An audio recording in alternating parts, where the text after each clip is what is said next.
Hello అండి, నమస్తే. నేను మీ సంధ్య. వెల్కమ్ టు సంధ్యాస్ వంటల పుస్తకం. ఈరోజు మన వీడియోలో ఈ వినాయక చవితికి వినాయకుడికి ఎంతో ఇష్టమైనటువంటి ఉండ్రాళ్ళతోటి ఈరోజు మనము ఉండ్రాళ్ళ పాయసం అనేది ఎలా ప్రిపేర్ చేసుకోవాలి ఏంటనేది చూద్దాం. అలాగే మన ఛానల్లో ఈ వినాయక చవితికి చేసుకునేటువంటి ప్రసాదాలన్నీ వీడియోస్ ఉన్నాయండి. ఒకసారి ఆ వీడియోస్ని కూడా చూసేయండి.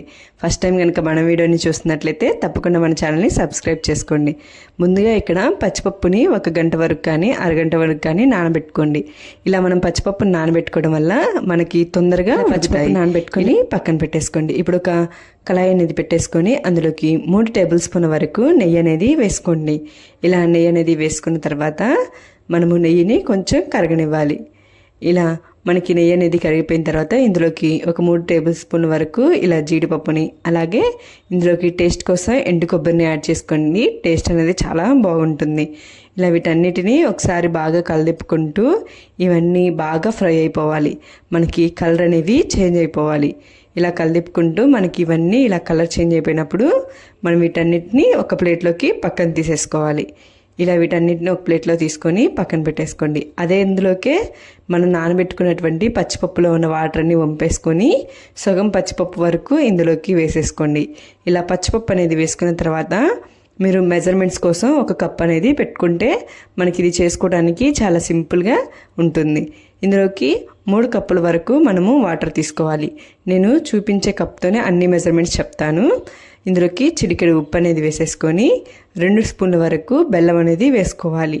ఇలా బెల్లాన్ని కూడా యాడ్ చేసుకున్న తర్వాత బెల్లం అంతా పూర్తిగా కరిగిపోవాలి. ఇలా బెల్లం అనేది కరిగిపోయిన తర్వాత ఒక 5 నిమిషాలు మనకి వాటర్ అనేవి బాగా మరగాలి. ఇక్కడ నేను చూపిస్తున్న విధంగా వాటర్ అనేవి కొంచెం బాగా మరుగుతున్నప్పుడు ఇందాక మనం ఏ కప్తో అయితే వాటర్ తీసుకున్నామో అదే కప్తో 1 కప్ వరకు బియ్యం పిండిని ఇందులోకి యాడ్ చేసుకోవాలి. ఇలా బియ్యం పిండిని యాడ్ చేసుకొని ఉండలు అనేవి లేకుండా ఇలాగా పిండి అంతటిని బాగా కలిసే విధంగా కలుపుకోవాలి.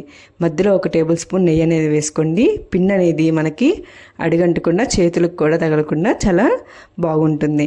ఇలా నెయ్యి కూడా యాడ్ చేసుకున్నాక ఒకసారి పిండిని బాగా కలిపుకొని స్టవ్ అనేది ఆపేసుకొని మూత పెట్టుకొని పక్కన పెట్టేసుకోండి.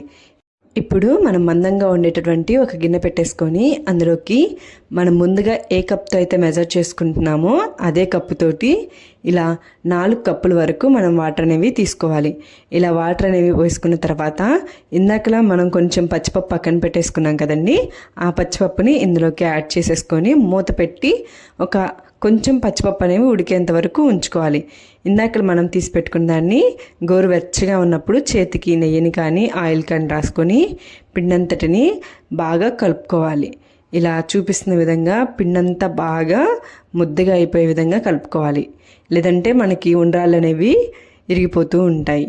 ఇలా తీసుకున్న తర్వాత మనం కొంచెం పిండిని అనేది తీసుకొని పక్కన పెట్టేసుకోండి. ఇప్పుడు కొంచెం కొంచెంగా మనం పిండిని తీసుకుంటూ ఇలా మనకి నచ్చిన సైజులో చిన్న చిన్న ఉండ్రాళ్ళు అనేవి చేసేసుకోవాలి. ఇలా పిండి అంతటితోటి అదే విధంగా మనము ఉండ్రాళ్ళు అనేవి చేసుకోవాలి. ఇలా చేసేసుకొని రెడీగా పెట్టేసుకోండి. ఇప్పుడు మనకి కొంచెం పచ్చిపప్పు అనేవి ఉడికిపోయి ఉంటాయి, వాటర్ కూడా బాగా కాగి ఉంటాయి కాబట్టి మనము రౌండ్గా చేసుకున్నటువంటి ఉండ్రాళ్ళని ఇందులోకి యాడ్ చేసేసుకోండి. ఇలా ఉండ్రాళ్ళన్నిటినీ ఇందులోకి యాడ్ చేసుకొని ఒకసారి బాగా కలదిప్పుకొని మూత అనేది పెట్టుకొని ఒక 10 నిమిషాల వరకు మనము ఉండ్రాళ్ళని ఉడికించుకోవాలి. ఇలా మనకి కొద్దిసేపటికి వాటర్ బాగా కాగిపోయి ఉండ్రాళ్ళు కూడా ఉడుకుంటాయి. ఇలా ఒక ఉండ్రాన్ని తీసుకొని మనము ఏదన్నా కత్తిని కానీ లేకపోతే ఇలాగ గంటతో కానీ మనం ఆఫ్ చేసుకుంటే లోపల కూడా మనకి ఉడికాయో లేదో తెలుస్తుంది. ఉడకలేదనుకుంటే ఒక 5 నిమిషాలు ఉడికించుకోండి. నాకైతే ఇక్కడ కరెక్ట్గా ఉడికిపోయాయి. అలా ఉడికిపోయినప్పుడు ఇందాక సేమ్ ఏ కప్ అయితే తీసుకున్నామో అదే కప్ తోటి 1 కప్ వరకు బెల్లాన్ని నేను ఇందులోకి యాడ్ చేసుకుంటున్నాను. బెల్లం అన్నీ యాడ్ చేసుకొని బెల్లం పూర్తిగా కరిగిపోయిన తర్వాత ఇందాక మనము ఉండ్రాలకు చేసుకున్న పిండిలో కొంచెం పిండిని పక్కన పెట్టుకోమన్నాను కదండి, అందులో పాలను కానీ నీళ్ళని కానీ పోసుకొని ఉండలు అనేవి ఏమీ లేకుండా ఇందులోకి మనం యాడ్ చేసుకొని ఒకసారి కలదిప్పుకొని మూత పెట్టేసుకొని ఇలా ఉడకనివ్వాలి. ఈ పిండి ఇందాక మనం వేసుకున్న పిండి వల్ల పాయసం అనేది చిక్కబడుతుంది. ఇలాగా మనకి కొద్దిసేపటికి చిక్కబడిపోయి ఉడికిన తర్వాత స్టవ్ అనేది ఆపేసుకొని పక్కన పెట్టుకొని కాచి చల్లార్చినటువంటి పాలని ఇందులోకి 1/2 లీటర్ వరకు నేను యాడ్ చేసుకుంటున్నాను. ఇలా యాడ్ చేసుకొని ఒకసారి బాగా కలదిప్పుకోవాలి. ఇలా కలదిప్పుకున్న తర్వాత మనం కొంచెం మళ్ళీ స్టవ్ మీద పెట్టేసుకొని ఒక 5 నిమిషాల నుంచి 10 నిమిషాల వరకు ఉడకనివ్వాలి. వేపు పెట్టుకున్నటువంటి డ్రై ఫ్రూట్స్ అన్నిటిని ఇందులోకి యాడ్ చేసేసుకొని ఒకసారి అందరినీ బాగా కలుపుకొని స్టవ్ అనేది ఆపేసుకోండి. ఇందులోకి మనం ఎండు కొబ్బరిని వేసుకున్నాం కాబట్టి ఎండు కొబ్బరి మధ్య మధ్యలో తగులుతుంటే చాలా టేస్టీగా ఉంటుంది. ఇలా స్టవ్ ఆపేసుకొని వేడివేడిగా సర్వ్ చేసుకోండి.